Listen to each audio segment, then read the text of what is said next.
Here's your Storm Track 7 forecast. Good Friday afternoon. I'm Storm Track 7 meteorologist Brandon Libby. You may have heard by now the Space Weather Prediction Center is expecting a severe geomagnetic storm to impact Earth come tonight.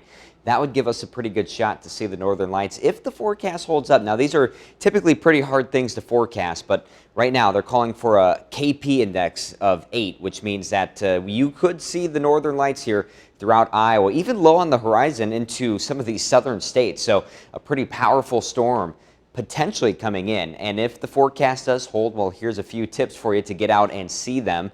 Probably a chance you don't want to miss if you are really wanting to see the northern lights. So make sure you get away from the city lights. Of course, you want to be in a really dark area. Let your eyes adjust for 20, 30 minutes to the darkness. Look to the north. That should be a pretty obvious one. And then if you're going to try to take pictures of the northern lights, use long exposure photography. Even cell phones these days have some of the long exposure settings on them, but do make sure the phone is still or the camera is still on a tripod, and stay warm. We have low temperatures down to the mid-40s for tonight.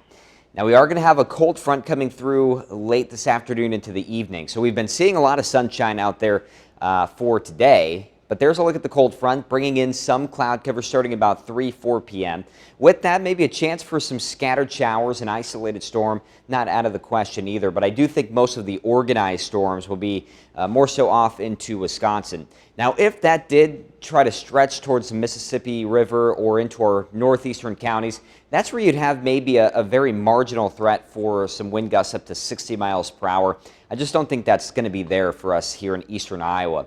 Meanwhile, the scattered activity will start to fade away already throughout the evening, and pretty quickly behind the cold front, the clouds will exit as well. So we should become perfectly clear by midnight, and it looks clear through the overnight hours, which is a great thing with the northern lights.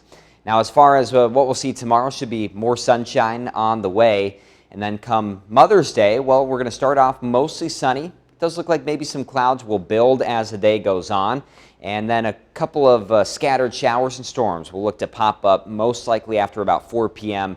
So just keep that in mind if you do have any outdoor plans with mom here for this weekend. And then rain will likely continue through Sunday night and into Monday.